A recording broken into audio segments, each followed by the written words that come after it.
একজন হিন্দু পণ্ডিত উনি এসে আমাদের আলেম সমাজকে প্রশ্ন করছেন। আলোচ্য বিষয় ধর্মের নামে অধর্ম। ধর্ম কোনটা? ধর্ম কোরআনুল কারীম এবং হাদিসে মুবারাকাতে যেটা প্রমাণ পাওয়া যায় সেটাই ধর্ম। যদিও সে আমলটা সেই কর্মটা একজন মানুষ করুক বা না করুক, যদি কেউ না করে কিন্তু কোরআন দ্বারা প্রমাণিত, হাদিসে মুবারাকাতে প্রমাণিত আছে, এটা হচ্ছে ধর্ম। আপনার সমাজে না থাকতে পারে, আপনার এলাকাতে না থাকতে পারে, কিন্তু এটা ধর্ম বলে স্বীকৃতি পাবে। আর অধর্ম কোনটা?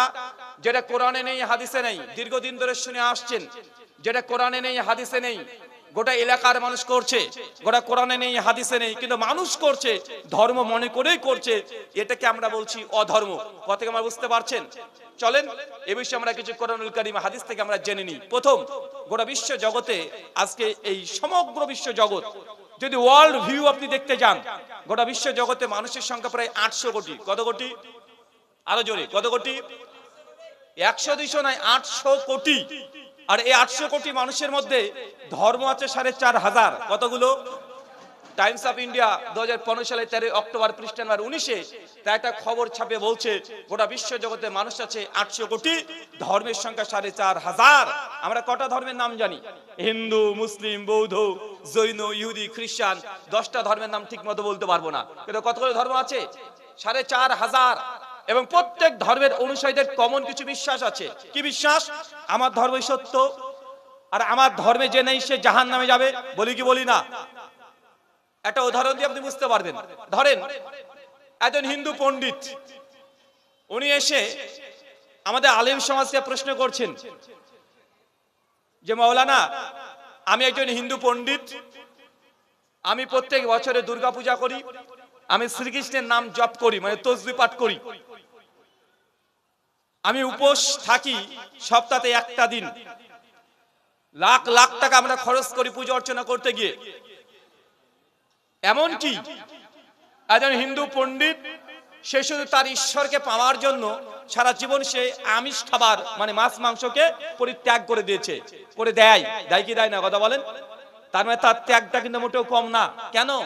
শুধুমাত্র ঈশ্বরকে খুশি করার জন্য সারা জীবন মাছ মাংস খাচ্ছে না, সারা জীবন দুগ্ধ পান করছে না, পেঁয়াজ রসুন থেকে দূরে আছে। এটা ঠিক না ভুল এ বিতর্ক পরে হবে, কিন্তু সে আল্লাহকে পাওয়ার জন্য, ঈশ্বরকে পাওয়ার জন্য এত বড় ত্যাগ, এটা মোটেও কম নয়।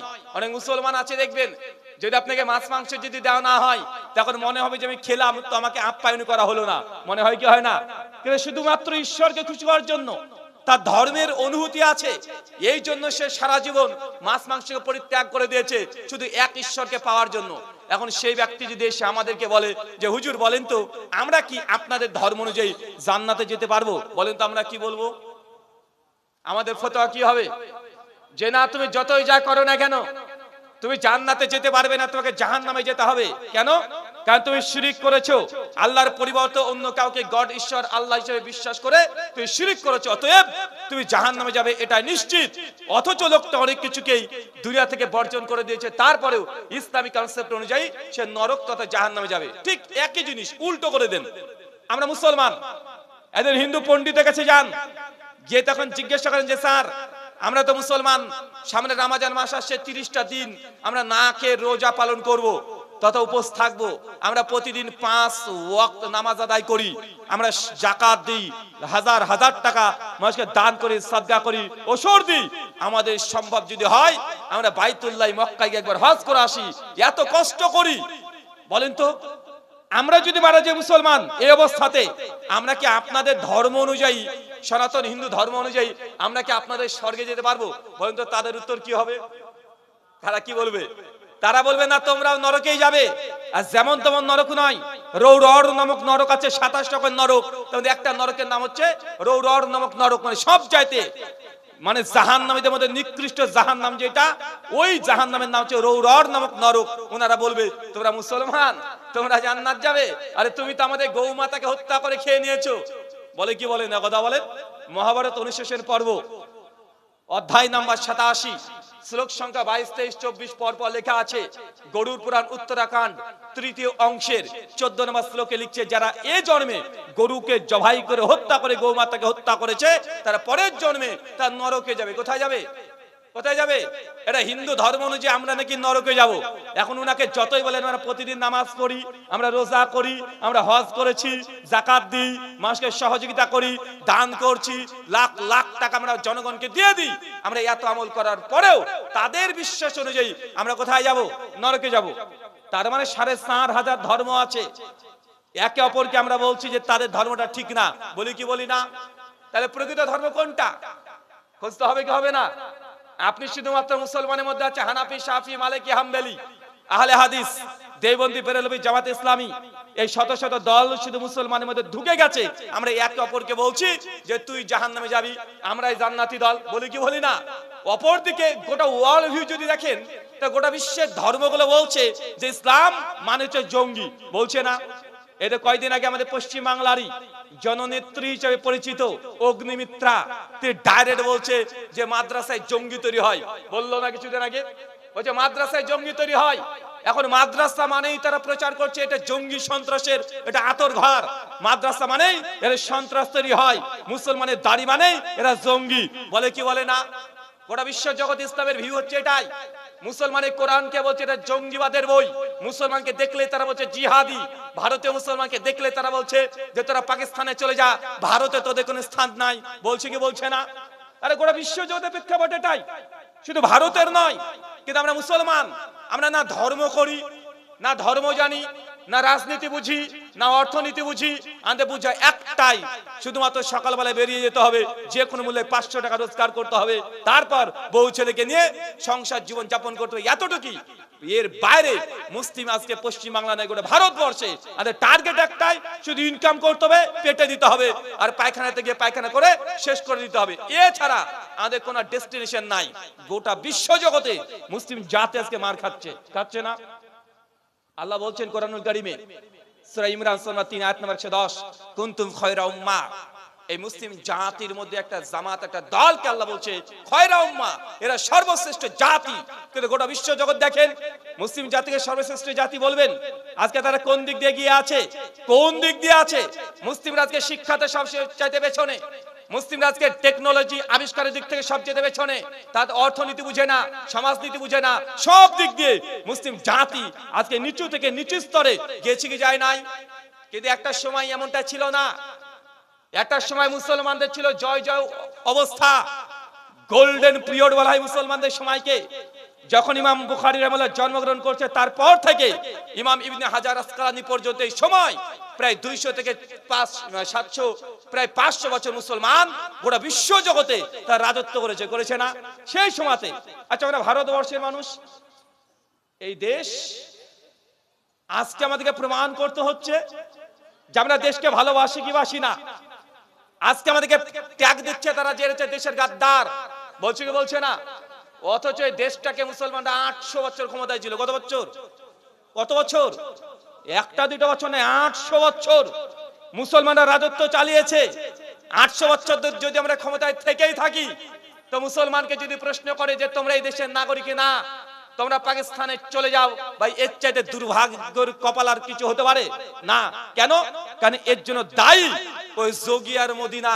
এর জন্য দায়ী যদি কেউ হয়ে থাকে, আমাদের মুসলিম কমিউনিটি, মুসলিম সমাজ, তারা হচ্ছে এর জন্য সবচেয়ে বড় দায়ী। কারণ এসআইরে আপনার নাম ভুল এসেছে, আছে না? নাম ভুল হওয়ার কারণে আপনি এখন ভিডিও অফিসে যে ঘোরাঘুরি করছেন, মনে হচ্ছে যে আপনাকে মানে কিয়ামতের মাঠ শুরু হয়ে গেছে, জান্নাত অথবা জাহান্নামের সার্টিফিকেট দেওয়া হবে, আপনি ছুটে বেড়াচ্ছেন, আছে না নাই? একদম হতাশায় ভুগছেন। কতজন তো ডিপ্রেশনে আত্মহত্যা করেছে, সুইসাইড করে নিয়েছে। কতজন মানুষ তো ভয় থরথর করে কাঁপছে। অথচ তার 14 গোষ্ঠী ভারতবর্ষে জীবিত, ভারতবর্ষে জন্মগ্রহণ করেছে। তারপরেও এখন বলেন তো, আপনি যদি নিজের নাম লিখতে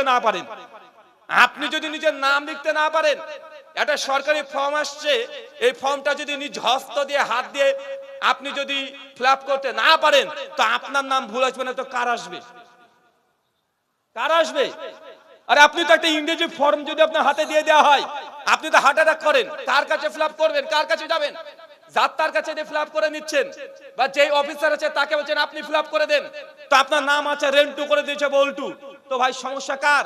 সমস্যা তো আপনি নিজের সমস্যা তৈরি করেছেন। একটা ফর্ম ফিল আপ করার মতো যোগ্যতা আমাদের মুসলিম সমাজের, এটা সত্য। অধিকাংশ ক্ষেত্রে 50% ওপরে নিজের ফর্ম ফিল আপ করতেও পারে না। তো এসআর এর নাম আপনার আসবে না তো কার আসবে? যদিও রাজনৈতিক চক্রান্ত আছে, এটা একদম ফেলে দেবার নয়, কিন্তু তারপরেও 10% হলেও অরিজিনাল সমস্যা আছে না নাই? অরিজিনাল সমস্যা পাওয়া যায় কি যায় না? যায়। মুসলমান শিক্ষা থেকে পেছনে, আর ইসলাম এসেছে শিক্ষা নিয়ে। নবী যখন নবী না, তার আগের সময়কে কি বলা হয়? অজ্ঞতার যুগ, বর্বরতার যুগ, মূর্খতার যুগ। এই অজ্ঞতা, বর্বরতা, মূর্খতাকে মোকাবেলা করার জন্য আল্লাহ কি পাঠিয়েছে? কি পাঠিয়েছে বলেন তো ভাইজান? ইসলাম। তার মানে কি হলো? রাতকে দূর করার জন্য দিন লাগে, সাদাকে দূর করার জন্য কালো লাগে, অর্থাৎ কালোকে দূর করার জন্য সাদা লাগে। যদি অজ্ঞতা, মূর্খতাকে দূর করতে ইসলাম আসে, তো ইসলামের অপর নাম কি হলো? কি হয়েছে? জ্ঞান। আরে মূর্খতাকে জ্ঞান দ্বারাই এটাকে ডিফেন্স করা যায়। আল্লাহ সুবহানাহু ওয়া তাআলা কোরআনুল কারীমে প্রথম যে আয়াত দিয়েছেন সেটা ইকরা। আপনারা সকলেই জানেন, কিন্তু মুসলিম জাতি আজকে শিক্ষার দিকে কত নিচু লেভেলে চলে গেছে দেখেছেন। অথচ ছোট্ট একটা ইতিহাস বলি, নামাজ পড়তে হবে নচেত মুসলমান না, এই হাদিস কয়েক হাজার বার শুনে নিয়েছেন। আলেম ওলামা জুমার খুতবা থেকে শুরু করে একদম ওয়াজ মাহফিল পর্যন্ত সব জায়গায় শুনছেন। তারপরে যদি আপনি নামাজ না পড়েন, কাফের হিসেবে থাকতে চান, আমাদের কিছুই করার নেই। এই হাদিস অনেকবার শুনেছেন, মান তারাকা সালাতা মুতাম্মাদান ফাকাদ কাফারা। যে ব্যক্তি ইচ্ছাকৃত নামাজকে ত্যাগ করে দেয়, এই ব্যক্তি কাফের। কি বলেন তো? যে নামাজ ছেড়ে সে কি? আর আল্লাহ নবী হচ্ছে ফাকাদ কাফারা, সে কুফরি করেছে। সে কোন কোয়ালিটির কাফের এটা হাদিসে আসছে। তাবরানি আওসাত হাদিস নাম্বার 18160, শেখ আলবানী সহিহুল জামে হাদিস নাম্বার 744 এ তিনি সনদকে সহিহ বলছেন। তার হুকুমুস সালাহ পৃষ্ঠা নাম্বার 4 এ তিনি সনদকে সহিহ বলছেন। আল্লাহর নবী বলছেন, কোন বান্দা যদি সালাত আদায় না করে, তাহলে ওই ব্যক্তির হাসর হবে ফিরআউনের সঙ্গে। কার সঙ্গে? কার সঙ্গে? আপনি কার উম্মত? যদি সালাত আদায় করেন, কিয়ামতের মাঠে নবীর পেছনে উঠবেন। ইয়াউমান নাদউ কুল্লা উনাসিন বিমামিহিম, সেই কিয়ামতের দিন প্রত্যেক মানুষকে তার নিজের ইমামের সঙ্গে উঠতে হবে। এখানে ইমাম বলতে চার মাযহাবের চার ইমাম না, ইমাম বলতে ইমাম ইবনে কাসির রাহিমাহুল্লাহ, তিনি তাফসীর ইবনে কাসির সূরা বনী ইসরাঈল 17 আয়াত নম্বর 71 এ ব্যাখ্যা করতে গিয়ে বলছে, ইমাম ইয়ানি নবী মুহাম্মদ সাল্লাল্লাহু আলাইহি সাল্লাম, বরং প্রত্যেক উম্মতের জন্য প্রত্যেক নবী তার পেছনে উঠবে। কথা বুঝতে পারলেন না মনে হয়? আমরা কোন নবীর উম্মত? কোন নবী? মুহাম্মদ রাসূলুল্লাহ সাল্লাল্লাহু আলাইহি সাল্লামের আমরা উম্মত। কিয়ামতের মাঠে তার পেছনে আমরা উঠব। যারা মুসা নবীর উম্মত তার পেছনে উঠবে, ঈসা নবীর উম্মত ঈসা নবীর পেছনেই উঠবে। আর আল্লাহর নবী বলেন, যারা সালাতকে ত্যাগ করেছে, নামাজ পড়েনি, এদের কাদের সঙ্গে হাসর হবে? কার পেছনে? আরে ফেরাউন, হামান, নমরুদ, মানে পৃথিবীর সব চাইতে নিকৃষ্ট, পাপী, খারাপ মানুষ, তার পেছনে আপনার কিয়ামতের মাঠে উঠতে হবে। মানে আপনার ইমাম, আপনার নবী হচ্ছে এই ফেরাউন কোয়ালিটির মানুষ। যদি তারপরে নিজেকে মুসলিম দাবি করতে চান, করতে পারেন। গায়ের জোর অনেক কিছু করা যায়, দলীয় দাপট অনেক কিছু করা যায়, কিন্তু কোরআন হাদিসের কথা আজকে আপনাকে মনে হচ্ছে যে না, হুজুরদের কাজ শুধু জান্নাত আর জাহান্নামের কথা বলা, হুজুরদের কাজ হালাল আর হারামের কথা বলা। ভাইজান, এই কথাগুলো আমাদের ব্যক্তিগত কথা নয়, এই কথা হলো চিৎকার দিয়ে আপনাকে বারবার বোঝানো হয়।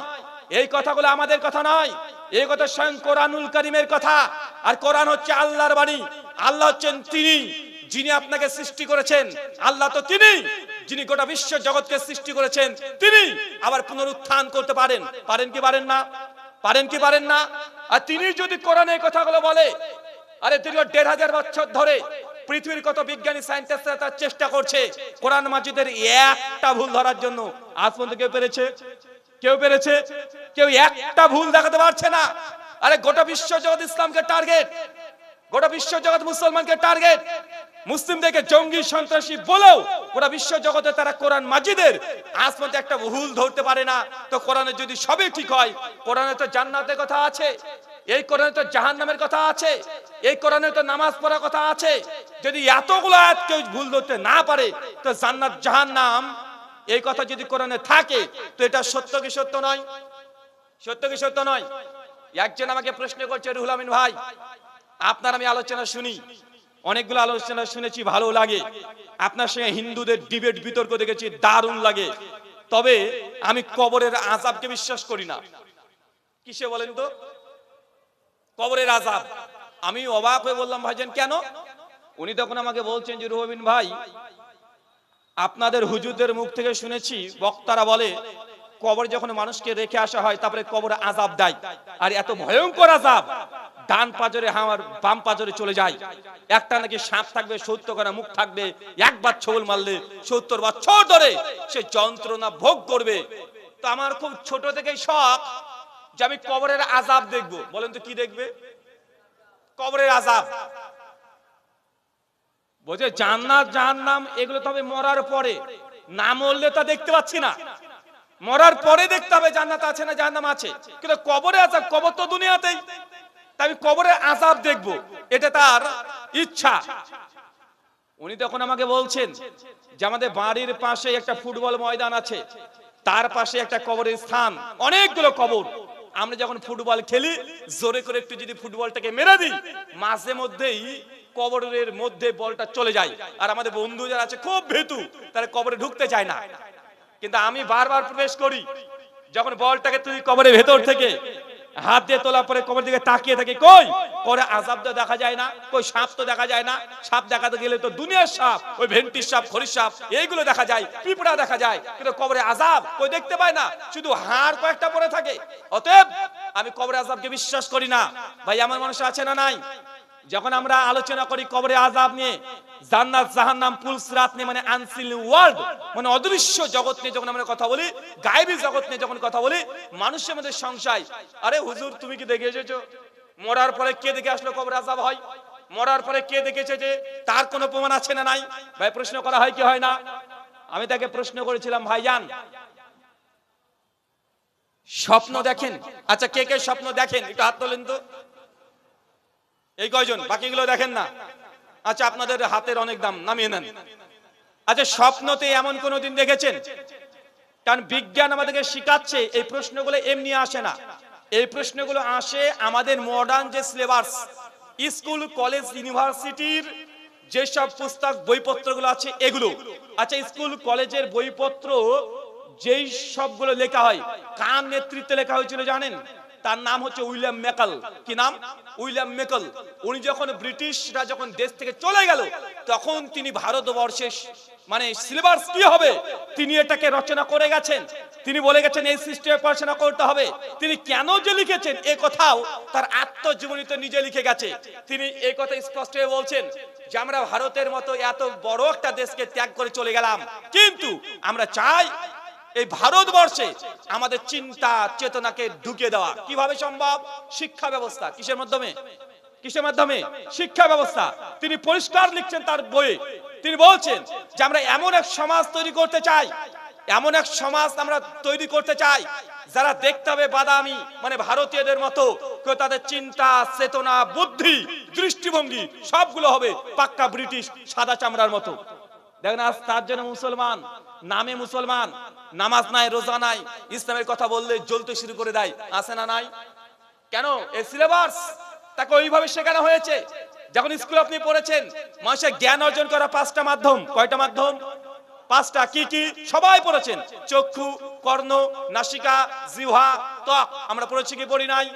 এমন কিছু জ্ঞান আছে যেগুলো অর্জন করতে হলে চোখ লাগে, চোখ ছাড়া জ্ঞান অর্জন করতে পারবেন না। যেমন আজকে এত সুন্দর করে এই মাহফিলটাকে সাজিয়েছেন, এতগুলো ক্যামেরাম্যান এসেছে, হাজার হাজার দর্শক স্থাপ এখানে এসেছে, এটা কি দিয়ে জ্ঞান অর্জন করলেন? চোখ দিয়ে দেখে দেখে। চোখ দিয়ে দেখেই আপনি একটা জ্ঞান অর্জন করেছেন, এটা সোর্স। 2, কান। আচ্ছা যে ব্যক্তি দেখতে পায় না, আজকে আমি আলোচনা করছি, ও জ্ঞান অর্জন করবে কি দিয়ে?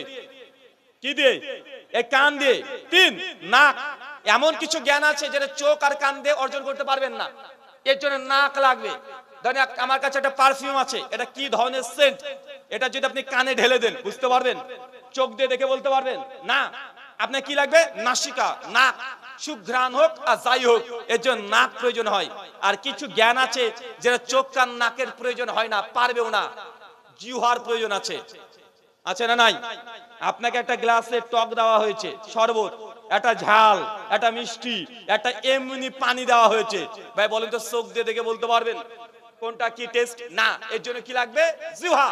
আর কোনটা গরম কোনটা ঠান্ডা এটার জন্য লাগে ত্বক। তো বিজ্ঞানের বই ছোট থেকে আমরা পড়ে এসেছি যে জ্ঞান অর্জন করা মাত্র 5টাই মাধ্যম, 6 নম্বর কোন সোর্স নাই।